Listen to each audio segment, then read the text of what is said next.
नमस्कार. MPSCच्या तयारीमध्ये सायन्सचा एक असा टॉपिक आहे ज्यावर हमखास प्रश्न येतोच. तो म्हणजे वेगवेगळे रोग आणि त्यांचा शोध लावणारे महान शास्त्रज्ञ. खरं तर हे तेच लोक आहेत ज्यांच्या एका शोधामुळे अक्षरशः कोट्यवधी लोकांचे प्राण वाचले. परीक्षेसाठी हा विषय इतका महत्त्वाचा आहे की यावरचा एकही मार्क आपला जायला नको. तर बघा, आपण कसं पुढे जाणार आहोत. आपण सुरुवात करणार आहोत लसीकरणाच्या जन्मापासून. मग आपण पाहणार आहोत की आजारांना कारणीभूत असलेले जीवाणू कसे सापडले. त्यानंतर हे जीवाणू एका व्यक्तीकडून दुसऱ्याकडे कसे जातात, म्हणजेच त्यांच्या वाहकाचा शोध कसा लागला हे बघू. मग विषाणूंविरुद्धची लढाई आणि हो, सगळ्यात शेवटी परीक्षेसाठी एक सुपरफास्ट रिव्हिजनसुद्धा आहे. जरा विचार करून बघा, तो काळ जेव्हा देवी, कॉलरा किंवा पोलिओ यांसारख्या आजारांची नुसती साथ आली तरी गावच्या गावं ओस पडायची. हजारो लाखो लोक मरून जायचे. पण अशा परिस्थितीत काही हुशार आणि जिद्दी शास्त्रज्ञांनी या न दिसणाऱ्या शत्रूंविरुद्ध लढा दिला आणि मानवजातीला जिंकवलं. चला, आज त्यांचीच गोष्ट ऐकूया. सगळ्यात आधी आपण त्या जबरदस्त आयडियाबद्दल बोलूया ज्यामुळे सगळं काही बदललं. ती आयडिया होती, आजार झाल्यावर औषध घेण्यापेक्षा तो आजार होऊच नये यासाठी काहीतरी करायचं. ही होती प्रतिबंधात्मक औषधाची क्रांती. चला तर मग बघूया याची सुरुवात कशी झाली. हे नाव तर पाठच करून ठेवा. एडवर्ड जेन्नर यांना लसीकरणाचे जनक म्हणजे फादर ऑफ वॅक्सिनेशन म्हणतात. MPSCमध्ये हा प्रश्न खूप वेळा विचारला जातो की जगातली पहिली लस कोणी आणि कोणत्या आजारावर शोधली. तर त्याचं उत्तर आहे एडवर्ड जेन्नर यांनी देवी या रोगावर 1796 साली. तुम्हाला माहितीये, जेन्नर यांचा हा शोध एका साध्या निरीक्षणावर आधारित होता. त्यांच्या असं लक्षात आलं की ज्या गवळी बायका गायींचं दूध काढायच्या त्यांना गायींपासून काउपॉक्स नावाचा एक हलकासा आजार व्हायचा. पण गंमत म्हणजे त्यांना देवीचा भयंकर आणि जीव घेणारा आजार कधीच होत नसे. बघा, याच एका छोट्याशा निरीक्षणातून लसीकरणाची कल्पना जन्माला आली. आता बोलूया लुई पाश्चर यांच्याबद्दल. हे तर म्हणजे वन मॅन आर्मी होते. रेबीज आणि अँथ्रॅक्ससारख्या भयानक रोगांवर लस शोधली. इतकंच नाही तर आज आपण जे पॅकेटचं दूध पितो ते खराब होऊ नये म्हणून वापरलं जाणारं पाश्चरायझेशन तंत्रज्ञानही त्यांनीच दिलं. म्हणूनच त्यांना सूक्ष्मजीवशास्त्राचे जनक म्हणूनही ओळखलं जातं. ओके, लस शोधली हे तर उत्तमच, पण खरा प्रश्न तर हा होता की हे रोग मुळात होतात तरी कशामुळे? यामागे नक्की कोण आहे? या प्रश्नाचं उत्तर शोधून काढलं रॉबर्ट कॉक यांनी. त्यांनीच खऱ्या गुन्हेगाराला म्हणजे जीवाणूंना जगासमोर आणलं. ही स्लाइड खूप महत्वाची आहे.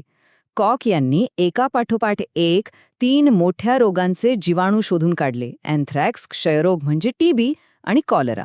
हे 3ही रोग, त्यांचे जीवाणू आणि त्यांची शोध लागलेली वर्ष परीक्षेसाठी अत्यंत महत्वाची आहेत. वाटल्यास याचा एक स्क्रीनशॉटच काढून ठेवा.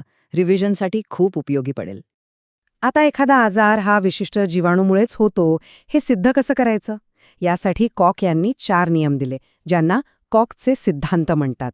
सोप्या भाषेत सांगायचं तर ही एक प्रकारची सायंटिफिक चेकलिस्ट होती. या नियमांमुळेच कोणताही शास्त्रज्ञ ठोसपणे सांगू शकत होता की कोणत्या रोगासाठी कोणता जीवाणू जबाबदार आहे. पण काही आजार असे होते जे डायरेक्ट पसरत नव्हते. त्यांच्यामध्ये एक विलन होता, एक छुपा एजंट, जो एका माणसाकडून दुसऱ्या माणसाकडे रोग पोहोचवत होता. आणि मलेरियाच्या बाबतीत हा छुपा एजंट होता एक छोटासा डास. आणि आपल्यासाठी अभिमानाची गोष्ट काय माहितीये? हा जग बदलणारा शोध सर रोनाल्ड रॉस यांनी आपल्या भारतात सिकंदराबादमध्ये लावला होता. त्यांनीच हे सिद्ध केलं की मलेरियाचा प्रसार हा डासांमुळे होतो.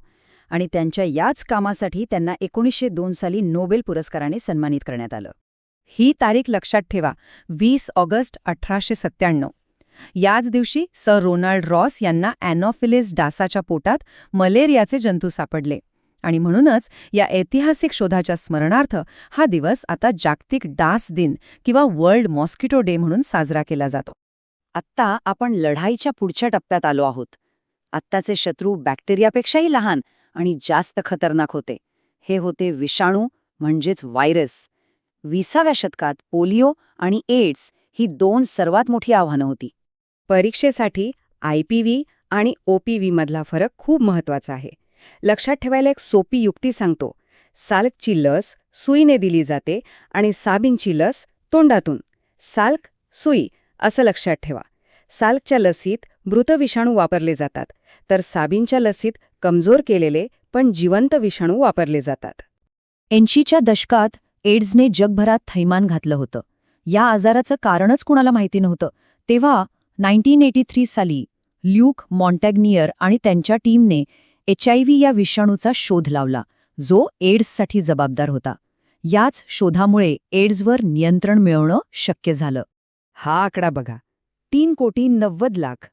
एड्समुळे जगभरात अंदाजे इतक्या लोकांचा मृत्यू झाला आहे. हे आकडे आपल्याला आठवण करून देतात की वैज्ञानिक शोध किती महत्वाचे आहेत आणि ते किती लोकांचे प्राण वाचवू शकतात. चला जाता जाता अजून 2 महत्वाचे पॉइंट्स बघून घेऊया. टायफॉइडच्या जीवाणूचं वर्णन कार्ल जोसेफ एबर्थ यांनी केलं होतं आणि डेंग्यू हा आजार एडिस इजिप्ती नावाच्या डासामुळे पसरतो. ही दोन्ही नावं लक्षात ठेवा. आणि आता सगळ्यात महत्वाचा भाग, फायनल रिव्हिजन. आपण आत्तापर्यंत जे काही पाहिलं ते सगळं एकाच ठिकाणी, एका नजरेत. परीक्षेच्या आधी फक्त ही एक स्लाइड बघितली तरी तुमचं काम होऊन जाईल. चला एकदा फटाफट उजळणी करूया.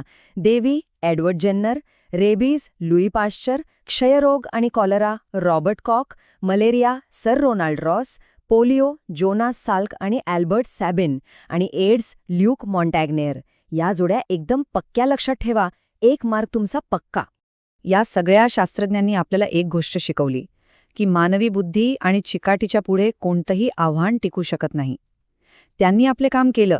आता प्रश्न हा आहे की आजच्या काळात असा कोणता शोध लागेल जो कोट्यावधी लोकांचं आयुष्य बदलेल. आणि तो शोध लावणारे कदाचित आपल्यापैकीच कोणीतरी असतील. विचार नक्की करा.